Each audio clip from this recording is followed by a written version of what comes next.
ኢትዮጵያን እንደገና ወደ ነበረችበት ለመመለስ መፋቀር ያስፈልጋል። ፍቅር ወሳኝ ነው። እኔ ከአንድ ዘር አልተፈጠርኩም። አማራ ሆኜ ለመፈጠር ወይም ኦሮሞ ሆኜ ለመፈጠር ፈልጌ አይደለም። ግን ትግሬ ጋር ሄጄ በደንብ እማራለሁ፣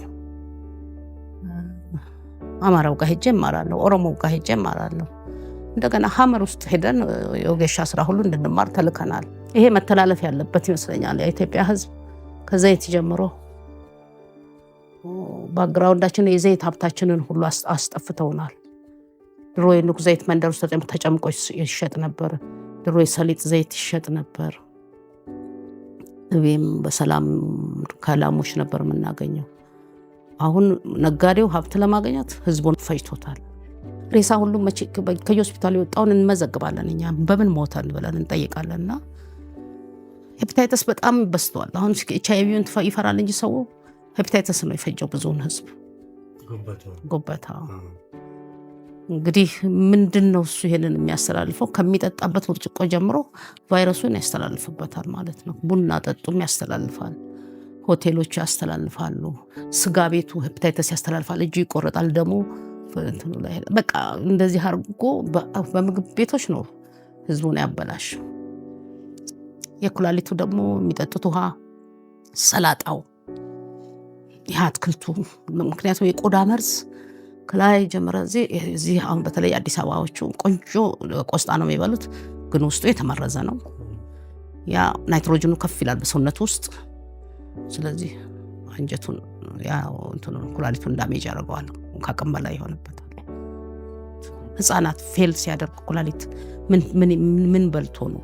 ስለዚህ የሚጠጡት ሆቴል ወተት ነው ኤክስፓየርድ ያደረገ ነው። የሚበሉት ሴሪላክ ኤክስፓየርድ ያደረገ ነው። እና በቃ ተዘምቶብናል። ሳምንት የቀረው ኤክስፓየርድ ሊያደርግ ሳምንት የቀረው ምግብ ነው የሚገባው። እዛ ነው ሌብነቱ ያለው፣ እዛ ነው ህዝብ የሚያልቀው። ዘይቱ የሚገባው ዘይት ራሱ አስደንጋጭ ነው። እዚህ አሰብ ጅቡቲ መንገድ ላይ ነው ይሄ የሚለጠፈው። እስከዛ ድረስ ሄደን አፋሮቹን ይዘን ተከታትለናልኛ። እና ዘይቱ መርዝ ነው የሚገባው። የማመሰግነው ህዝቡን ነው፣ ያከበረኝን ህዝብ፣ ያስተማረኝን ህዝብ፣ ስለምነው ያበላኝን የጎጃምን ህዝብ። ጎጃም አይደለም የሸዋ ሰው ነኝ፣ ግን በቃ ገፍቼ ሄጄ እነሱ ደጅ ስወድቅ የተቀበለኝን ህዝብ እጅግ አድርጌ አመሰግነዋል። በጣም ትልቅ ነገር ያለው ጎጃም ውስጥ።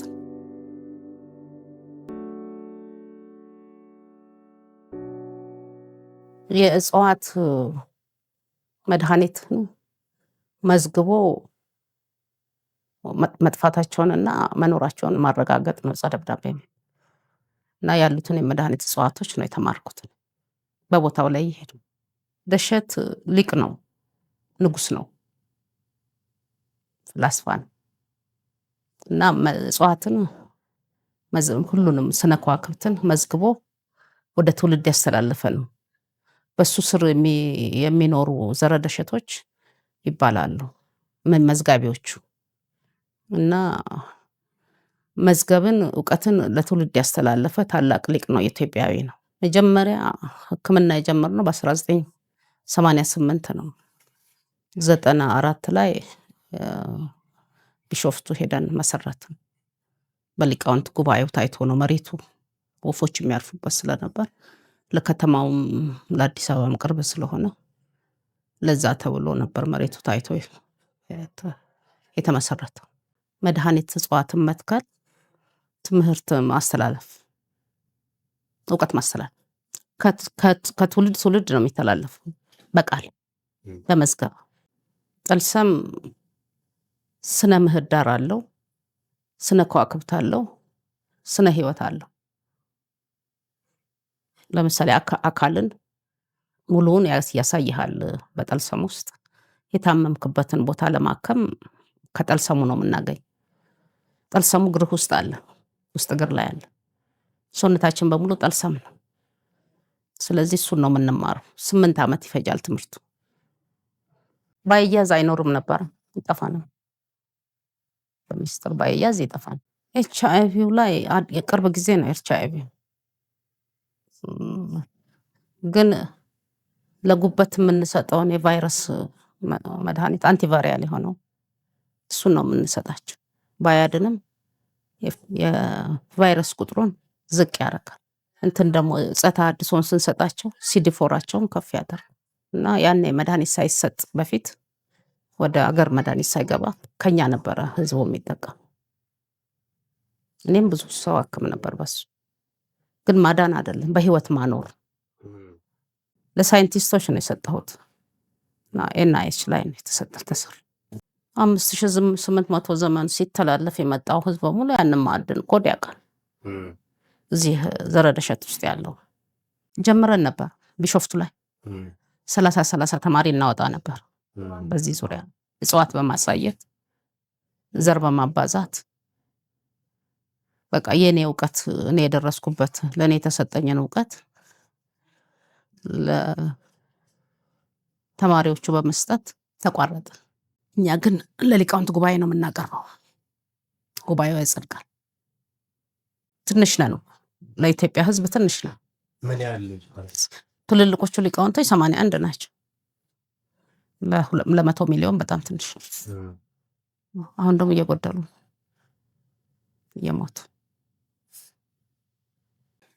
እኔ ሳይንስ መሆኑን አላወቅኩም። በኋላ ነው ያወቅኩት። ሳይንሱም ይቀበለዋል ይሄን። ግን እኔ አሁን ስለዚህ ስለ ፕላኔቶች ስለምን ሲባል ሳይንሱ እንደሚቀበለው አላውቅም ነበር። እኛ ግን ያው ስነ ምህዳሩ ላይ ስንሄድ ያው ኮከቦችን ፕላኔቶችን ጣና ላይ ሄደን እናያለን። ቴሌስኮፕ አያስፈልግም። ደሸት ኢንስቲትዩት ላይ 10300 ሰው ሰርቼ ነው የወጣሁት። መዝገብ አቃጥዬ የወጣሁት ምክንያቱም የሰው ፋይል ሜዳ ላይ መተው ስለማልችል አሉ። ግን ሰዎች ይጠይቁኛል። እንደውም ዛሬ ከግማሽ በላይ የመጣው ታካሚ ነው። ከዛ አቋረጡት። የት ላክም? አሁንም እኮ ግራ ያጋባል። ሰው መጣ፣ ግን እምቢ ማለት አንችልም። በምንችለው መርዳት ነው። አለመቻላችንንም ሲረዳልን ይተወናል። ሰው ግን እምቢ ማለት አልፈለግንም። ከምን የመጣ እንደሆነ አይታወቅም። ድሮ የኛ ሊቃውንቶቹ በጣም ጉበት በሽተኛ ሲበዛ የት አካባቢ ይሄ በሽታ እንደተፈጠረ ምን እንደሚመገቡ ዘሮ ያያሉ የኛ ሰዎች እና ከምን እንደተነሳ ያውቁታል። አሁን የኩላሊት ህመም በእኛ አቅም ከምን እንደተነሳ ልናውቅ አንችልም። ሁሉ ሰው ፌል አድርጓል ኩላሊቱ እና ያኔ 1 እና 2 ሰው ነው የምናክመው ተንከባክበን እዛ ደሸት ኢንስቲትዩት ውስጥ።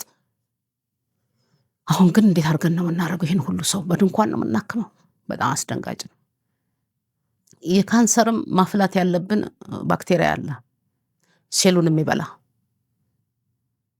በጣም የሚገርም ባክቴሪያ ያላት ኢትዮጵያ እና እርቦ ላይ አድርገን እናፈላዋለን በአፈር ጋር ደባልቀን። ያንን አፈር ካፈላን በኋላ እንዘራዋለን፣ ዘር እንሰጠዋለን። ያንን አጭደን ቀምመን ነው ከምግብ ጋር የምንሰጣቸው። ሴሉን ይበላዋል። ካንሰር ሴሉ 8 ሚሊዮን ምናምን እንደዚህ ሊደርስ ይችላል። በሚሊዮኖች ነው የሚቆጠረው። ዱርዬ ነው፣ ያው ያፈነገጠ ሴል ነው። እሱን ይበላዋል፣ ያስርበዋል፣ እርስ በርሱ እንዲበላላ ያደርገዋል። ያን ባክቴሪያ ማፍላት ቦታ ያስፈልጋል። ሳይንስ ነው ማለት ነው። ይሄ እኔ አሁን እንደሚገባኝ ከሆነ የድሮ ሳይንስ ነው። አሁን የዘመኑ ሳይንስ በላቦራቶሪ ያፈላሉ። እኛ ደግሞ በአደባባይ የምንሰራቸው ስራዎች አሉና ያንን ነገር ለማድረግ ቤት አይደለም ደግሞ ቦታ ሰፊ ያስፈልጋል። የካንሰር ህሙማኖቻችን በጣም ብዙ አይነት ካንሰር ነው ያለው። ለምሳሌ የደም ካንሰር የምንሰጠው መድኃኒት ብዙ ነው። ሴሉን ማስራብ ነው። ከዛ ውጪ እኮ እኛም አናድናለን ለማለት እግዚአብሔር ነው አዳኝ። እነዚህ 2 በሽታዎች ላይ እንኳን ብቻ ብንሰራ ትልቅ ቤት ያስፈልጋል፣ ቦታ ያስፈልጋል፣ የምናስተኛበት ቦታ ያስፈልጋል። የት እናደርጋቸው? ኢንፌክሽኑ በጣም ኃይለኛ ነው። መጀመሪያ ደረጃ ኢንፌክሽን ይዛቸዋል። ኢንፌክሽኑ አይታወቅም፣ ትኩሳት አላቸው። ከዛ በኋላ ደግሞ ፈንገስ ይከተላል፣ ይሞታሉ። አሁን የያዝናቸው 3 ጊዜ በሳምንት የሚያደርጉት ዳያሊሲስ ወደ 2 ወደ 1 አምጥተን ዋናው መድኃኒት አንሰጥም። ለኢንፌክሽኑ የሚያጋልጣቸውን መድኃኒት አንሰጥም። ድሮ የነበሩት የኢትዮጵያ ሳይንቲስቶች ከኛ ጋር ይሰሩ ነበር። በጣም ታላላቅ ሎሬንቶች፣ በጣም ትልልቆቹ ሰዎች እኛን የሚያግዛሉ። የፈረንጁንም ስም ይነግሩናል፣ እኛም የባህሉን ስም እንነግራቸዋለን። ዝም ብለን እዚያ በተለይ እኔ 30% ሳይንቲስቶቹ እጅ አለበት። እዛ ደሸት ላይ ስሰራ በጣም ትልልቅ ሳይንቲስቶች ናቸው። በባዮዳይቨርሲቲ ደረጃ ትልቅ ቦታ ያላቸው ሰዎች ነበሩ የሚያግዙኝ። አሁን እንግዲህ አልተሰራም ተብሎ ለሚባለው ነገር በደንብ በአመት 3 ጊዜ 4 ጊዜ እኔ ከመስመር እንዳልወጣ የሚከላከሉና እኔን ከስህተት የሚያርሙ ሳይንቲስቶች ነበሩ ዘመናዊ። ከዛ ደግሞ ሊቃውንቶቹ አሉ። ሊቃውንቶቹ በጣም ኃይለኞች ናቸው። መጥፎ ነገር ማድረግም አይፈቀድልንም። ጥሩ ስራ ተሰርቷል በደሸት ኢንስቲትዩት። እንግዲህ ዘረደሸት ሀብታም አይደለም፣ ሞያ አለው፣ እውቀት አለው። እኛ ጋር የሚመጣ ደግሞ ደሃ ሰው ነው፣ ሀብታም አይመጣም። አሁን ራሱ ለማከም መድኃኒት ለማምጣት እንኳን ምናልባት የራሳችን የግብርና ውጤቶች እንጠቀም እንደሆነ ነው እንጂ ሰው ግብአት የሚያደርገው ገንዘብ የለውም። እና ሐኪሙም ደሃ ነው። ስለዚህ ያ ቤት በማይሆን ሁኔታ ተጣለ እንጂ ያ እዛ ቤት ላይ በጣም ጥሩ ስራ ልጆችም እየመጡ ፒኤችዲ ላይ ያሉ ልጆችም አንዳንድ ጥናቶች ይወስዱ ነበር፣ ይልኩ ነበር ሳይንቲስቶቹ። 30% ሳይንስ አለው ብዬ አስባለሁ። ቢሾፍቱ ሳይንቲስቶቹ እጅ አለበት። ጥሩ ሰዎች ነበሩ፣ ጥሩ ሳይንቲስቶች ነበሩ። አርጅተዋል አሁን። አንዱ እንደውም ባለፈው መጋቢት ነው የሞተው። ፕሮፌሰር ሰይፈ ሚካኤል በላይነህ ይባላል። ደሸትን ስመሰርት ጀምሮ ጎንደር እዛው በረሃ ውስጥ እየመጣ ከኛ ጋር ምርምር ይሰራ ነበር። እዚህም ያግዘኝ ነበር። ሌሎቹ አሉ አሁንም በህይወት ያሉ ያረጁ። እና ብቻዬን አልነበርኩም፣ ብዙ ሰው ይረዳኝ ነበር። ብዙ ጥሩ ሰዎች ነበሩ። ግን እኔን ከመሬት ለማንሳት አቅም የላቸውም። ያው ደሞዝተኞች ናቸው። ሳይንቲስት ሀብታም አይደል።